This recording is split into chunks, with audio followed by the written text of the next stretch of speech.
Erik ten Hag 2022 Cristiano റൊണാൾഡോയെ എന്തിനാണ് ബെഞ്ചിലിരുത്തിയത്? അന്നത്തെ എറിക് ടെൻ ഹാഗിന്റെ സഹപരിശീലകനായിട്ടുള്ള സ്റ്റീവ് മെക്ലേരിയൻ ഇതിനെക്കുറിച്ച് പറഞ്ഞിട്ടുണ്ട്. 1998-99 കാലഘട്ടത്തിൽ സർ അലക്സ് ഫെർഗൂസന്റെ കീഴിൽ മാഞ്ചസ്റ്റർ യുണൈറ്റഡ് ട്രിപ്പിൾ സ്വന്തമാക്കിയിരുന്നു. ആ ഒരു സമയത്ത് സർ അലക്സ് ഫെർഗൂസന്റെ സഹപരിശീലകനായിരുന്നു സ്റ്റീവ് മെക്ലേരിയൻ. പിന്നീട് 2006-2007 കാലഘട്ടത്തിൽ ഇംഗ്ലണ്ട് നാഷണൽ ടീമിന്റെ പരിശീലകനായിരുന്നു.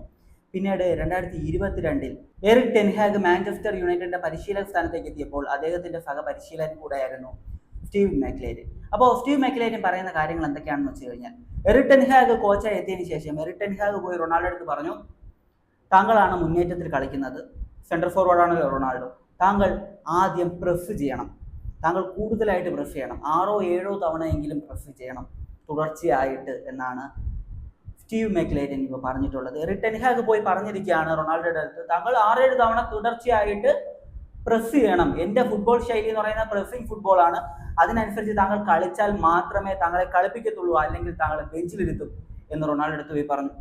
റൊണാൾഡോയെ സംബന്ധിച്ച് അദ്ദേഹത്തിൻ്റെ ക്യാരക്ടർ വെച്ചിട്ട് ഈ രീതിയിൽ ഹാർഷായിട്ട് ഒരു കോച്ച് പോയി പറഞ്ഞു കഴിഞ്ഞാൽ തീർച്ചയായിട്ടും റൊണാൾഡോയ്ക്ക് ഈഗോ ഹെർട്ടാകും. അദ്ദേഹത്തിന് അത് ഹെർട്ടായി.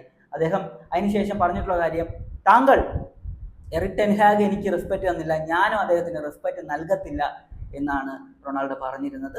അത് തന്നെയാണ് പിന്നീട് അങ്ങോട്ട് ഗ്രൗണ്ടിൽ നടന്നത്.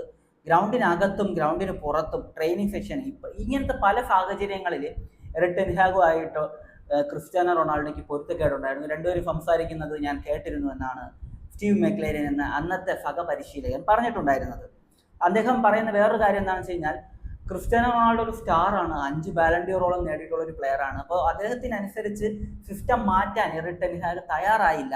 എറിക് ടെൻ ഹാഗ് അതിനനുസരിച്ച് സിസ്റ്റം മാറ്റിയിരിക്കണം. എറിക് ടെൻ ഹാഗിനേക്കാൾ എക്സ്പീരിയൻസ്ഡ് ആയിട്ടുള്ള ഒരു അസിസ്റ്റന്റ് കോച്ചാണ് സ്റ്റീവ് മെക്ലേരിയൻ.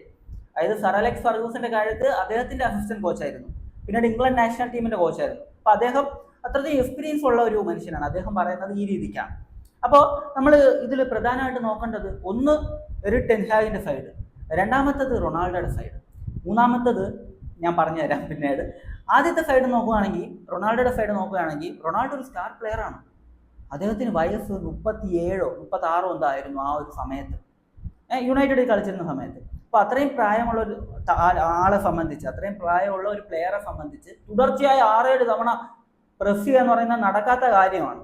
കാരണം അങ്ങനെ പ്രസ് ചെയ്ത് കഴിഞ്ഞാൽ 90 മിനിറ്റ് കളിക്കാൻ കഴിയത്തില്ല. കാരണം ഫിറ്റ്നസ് ഇഷ്യൂസ് വരും. കാരണം അത്ര ഏജ് ആയിട്ടുള്ള ഒരു പ്ലെയറാണ്.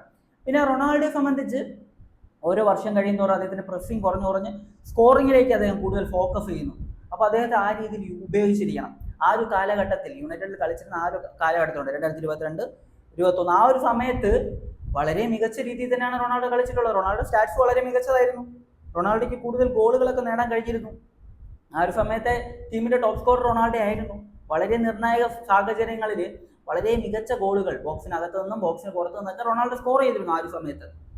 പക്ഷേ എറിക് ടെൻ ഹാഗിനെ സംബന്ധിച്ച് അദ്ദേഹത്തിന്റെ സിസ്റ്റത്തിന് റൊണാൾഡോ കറക്റ്റായിട്ട് സൂട്ട് ആയില്ല എന്നതായിരുന്നു അദ്ദേഹം ബെഞ്ചിലിരുത്താനുള്ള കാരണം. റൊണാൾഡോയെ സംബന്ധിച്ച് എറിക് ടെൻ ഹാഗിനെ പോലെ ഒരു പരിശീലകൻ വന്നിട്ട് പറയുകയാണ്, താങ്കളെ ബെഞ്ചിലിരുത്തും, നിങ്ങൾ പ്രസ് ചെയ്തില്ലെങ്കിൽ താങ്കളെ ബെഞ്ചിലിരുത്തുമെന്ന്. അപ്പോൾ അദ്ദേഹത്തിനെ സംബന്ധിച്ച് ഈഗോ ഹെർട്ടാവും. അത് ആ രീതിയിൽ പ്രസന്റ് ചെയ്യാൻ പാടില്ലായിരുന്നു.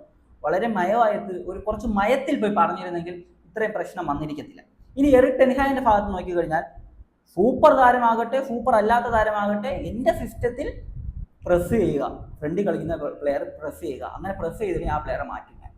ഇത് ഒരു കോച്ച് എന്ന നിലയിൽ നമ്മൾ നോക്കുമ്പോൾ ശരിയാണ്.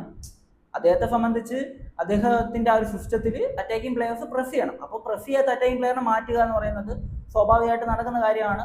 എറിക് ടെൻ ഹാഗ് അത് തന്നെയാണ് അവിടെ ചെയ്തത്.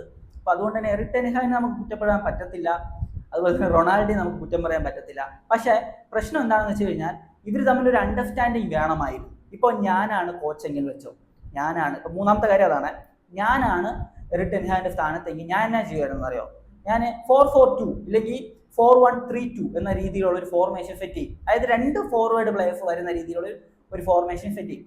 അതിൽ ഒരാളെ പ്രസ് ചെയ്യാൻ വിടും. ഇപ്പോൾ റൊണാൾഡോ പ്രസ് ചെയ്യാൻ വിടത്തില്ല, കൂടെ കളിക്കുന്ന വേറൊരു സ്ട്രൈക്കറെ പ്രസ് ചെയ്യാൻ വിടും. റൊണാൾഡോ അവിടെ ഒരു സെക്കൻഡറി സ്ട്രൈക്കറായിട്ട് യൂസ് ചെയ്യും. അദ്ദേഹത്തിന് കൂടുതലായിട്ട് ഗോൾ സ്കോർ ചെയ്യാൻ കഴിയും. അദ്ദേഹം ഈ ഒരു റയൽ മാഡ്രിഡിൽ കളിച്ചിരുന്നത് ഒരു വിങ്ങറായിട്ടായിരുന്നു, അതായത് വിങ് ഫോർവേഡായിട്ട് ഒരു സെക്കൻഡറി സ്ട്രൈക്കർ പോലത്തെ ഒരു റോളായിരുന്നു. അപ്പോൾ ആ ഒരു റോള് തന്നെ ഞാൻ കൊടുക്കുമായിരുന്നു. കുറച്ചുകൂടി എഫക്റ്റീവ് ആയിട്ട് അത് വർക്ക് ആകാൻ സാധ്യതയുണ്ട്. കാരണം മുന്നിലൊരു പ്ലെയർ അറ്റാക്ക് ചെയ്യും, മുന്നിലൊരു പ്ലെയർ പ്രസ് ചെയ്യും. ഇപ്പോൾ റൊണാൾഡോയെ സംബന്ധിച്ച് കുറച്ചുകൂടെ അദ്ദേഹത്തിന് ഫ്രീ ആകാൻ പറ്റും. അദ്ദേഹത്തിൻ്റെ ആ ഒരു എനർജി ആ ഒരു സ്കോറിങ്ങിൽ മാത്രം കോൺസെൻട്രേറ്റ് ചെയ്യാൻ പറ്റും. ഈസി ആയിട്ട് കൊണ്ടുവന്നതേ ഉള്ളായിരുന്നു. പക്ഷേ എറിക് ടെൻ ഹാഗിനെ സംബന്ധിച്ച് രണ്ടുപേർക്കും ഈഗോയാണ് സത്യം പറഞ്ഞു കഴിഞ്ഞാൽ. അതാണ് ഈ ഒരു രീതിയിലേക്ക് കാര്യങ്ങളെ എത്തിച്ചിട്ടുള്ളത്. അപ്പോൾ സ്റ്റീവ് മെക്ലേരിയൻ കൃത്യമായിട്ട് കാര്യങ്ങൾ പറഞ്ഞിട്ടുണ്ട്. സ്റ്റീവ് മെക്ലേരിയൻ അത്ര എക്സ്പീരിയൻസ്ഡ് ആയിട്ടുള്ള ഒരു കോച്ചാണ്. അപ്പോൾ അദ്ദേഹം പറഞ്ഞിട്ടുള്ള കാര്യങ്ങൾ വളരെ വ്യക്തമാണ്. തൻ്റെ സിസ്റ്റം പോയി എറിക് ടെൻ ഹാഗ് പറഞ്ഞു, പ്രസൻറ്റ് ചെയ്ത രീതിയിലാണ് പ്രശ്നമായി പോയത്. പക്ഷെ അങ്ങനെ പ്രസൻറ്റ് ചെയ്തതുകൊണ്ട് തന്നെ റൊണാൾഡോയ്ക്ക് ഹെർട്ടായി, അദ്ദേഹത്തിന് റെസ്പെക്റ്റ് നൽകാത്ത പോലെ അദ്ദേഹത്തിന് ഫീലായി. അദ്ദേഹം അത് ആ രീതിയിൽ പ്രതികരിക്കുകയും ചെയ്തു.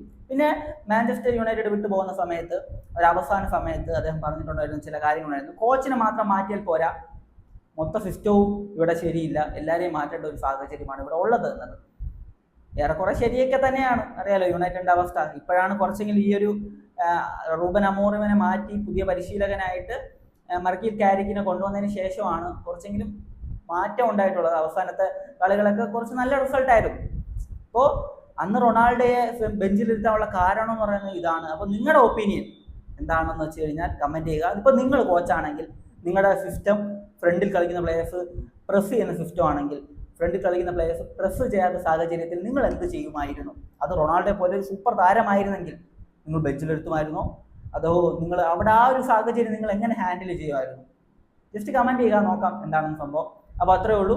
ഈ ഒരു വീഡിയോയെ കുറിച്ചുള്ള നിങ്ങളുടെ ഒപ്പീനിയൻ കമൻറ്റിലോ മറ്റൊരു വീഡിയോ കാണുന്നതായിരിക്കും. ബൈ ബൈ വിത്ത് ഫുഡേൽ.